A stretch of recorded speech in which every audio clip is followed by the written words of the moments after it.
Welcome to Luca is a Billionaire, where the only thing I invest in is your answers.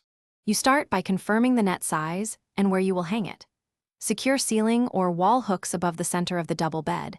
Use adhesive anchors if drilling is not an option. Once done, unfold the net fully and inspect seams and zippers for damage so you don't set up a faulty barrier.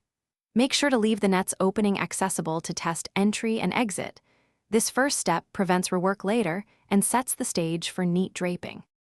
You now hang the net from the prepared central hook or from multiple hooks to reduce sagging. Multiple points keep the canopy taut and minimize contact. Once the net is suspended, pull the fabric down over both sides, making sure the hem reaches under the mattress by roughly 10 to 20 centimeters to prevent gaps.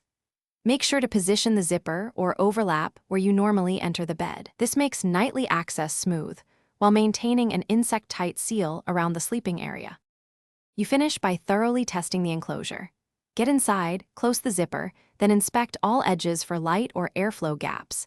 These indicate openings mosquitoes can use. Once done, clip or tuck any loose sections under the mattress and reinforce hook anchors if the net sags. If you still find persistent holes or stretched mesh, replace the net or patch with fine mesh. This is the one critical troubleshooting tip. No amount of tucking fixes torn fabric, so repair or swap it out. Thanks for watching and please subscribe. It's the best investment you'll ever make.